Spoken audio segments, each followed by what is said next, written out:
When we think of math, we usually think of numbers. For example, we think of things like 5 plus 6 equals 11. We think of maybe things like 4 times 5 equals 20. We think of numbers. Numbers are math. They kind of go hand in hand.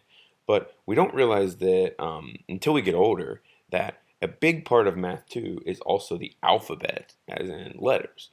For example, we could say x plus 6. This x here, which a lot of people hate when the alphabet starts being a part of math, but this x here is called a variable. A variable is any picture or any letter or any symbol at all that takes the place of another number. Basically, all we're doing here is taking any number, x, and we are adding to it 6. So we could say, for instance, that if x equals 1, then we would get a 7. If x is 2, we would get an 8. And we could plug any number in for x because all we know is that whatever we are plugging in for x, we are going to add 6 to that number. So a variable is a very big part of math. So one way that we use variables is you all are familiar with patterns, I would assume. So a lot of times when we look at patterns, we look at a table called an input. I'm just going to write in and an output table, meaning that whatever number we put in, it's like going through a number machine. We're going to do something to it to get to our output. So if I was looking at an input-output table and I put an input of n of 1 and an output of 4, an input of 2 and an output of 5, and an input of 3 and an output of 6. So what I'm asking myself is, what is happening to this 1 to get to a 4? What is happening to this 2 to get to a 5? And what is happening to this 3 to get to a 6? So when I'm looking for that, I'm looking for the rule for the pattern. A lot of people just want to write plus 3, which is true. It is plus 3. Each of those would be plus 3. But one shorthand way you can write this is to actually write x plus 3 or any variable plus 3. If you wanted to, you could write a smiley face plus 3.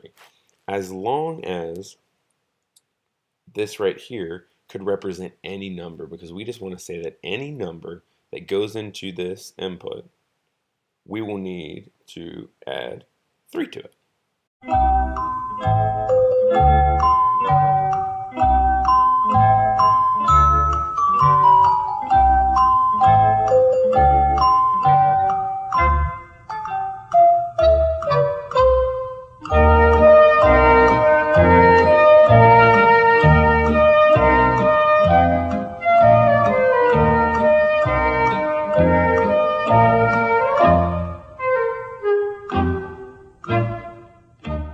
So we've seen examples of variable expressions.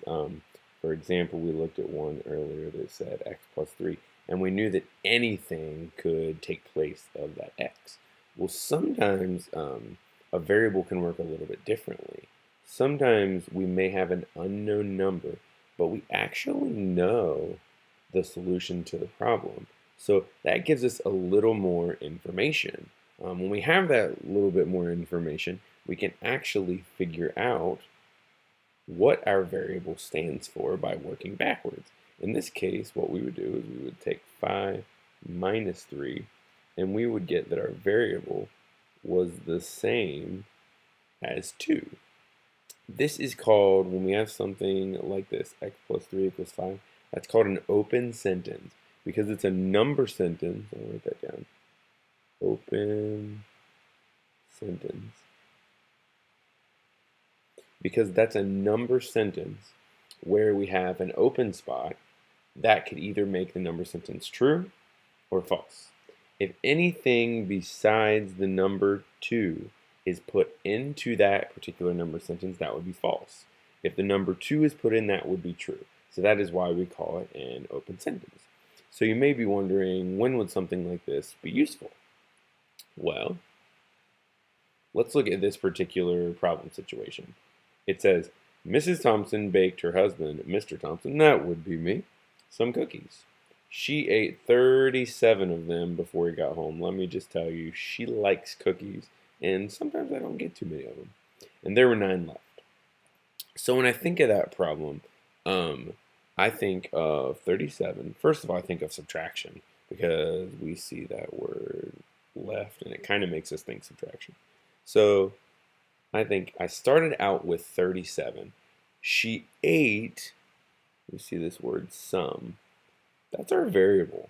She ate some. Do we know exactly how many she ate? No, but she ate some. So in place of some, in this particular case, I'm going to replace some with an x because I don't know how many she ate. So I can say that x is some number of cookies. But in this particular case, I do know the answer. So I can say that she ended up with 9. Now, we could obviously solve for the answer because we know that x plus 9 should give us our 37. We could actually find it in this case. So I want to take this a little bit further. If we had something like what we just saw, 37 minus x equals 9, there's actually a couple different ways we could write that. Think back to fact families. We know that subtraction and addition go hand in hand with one another.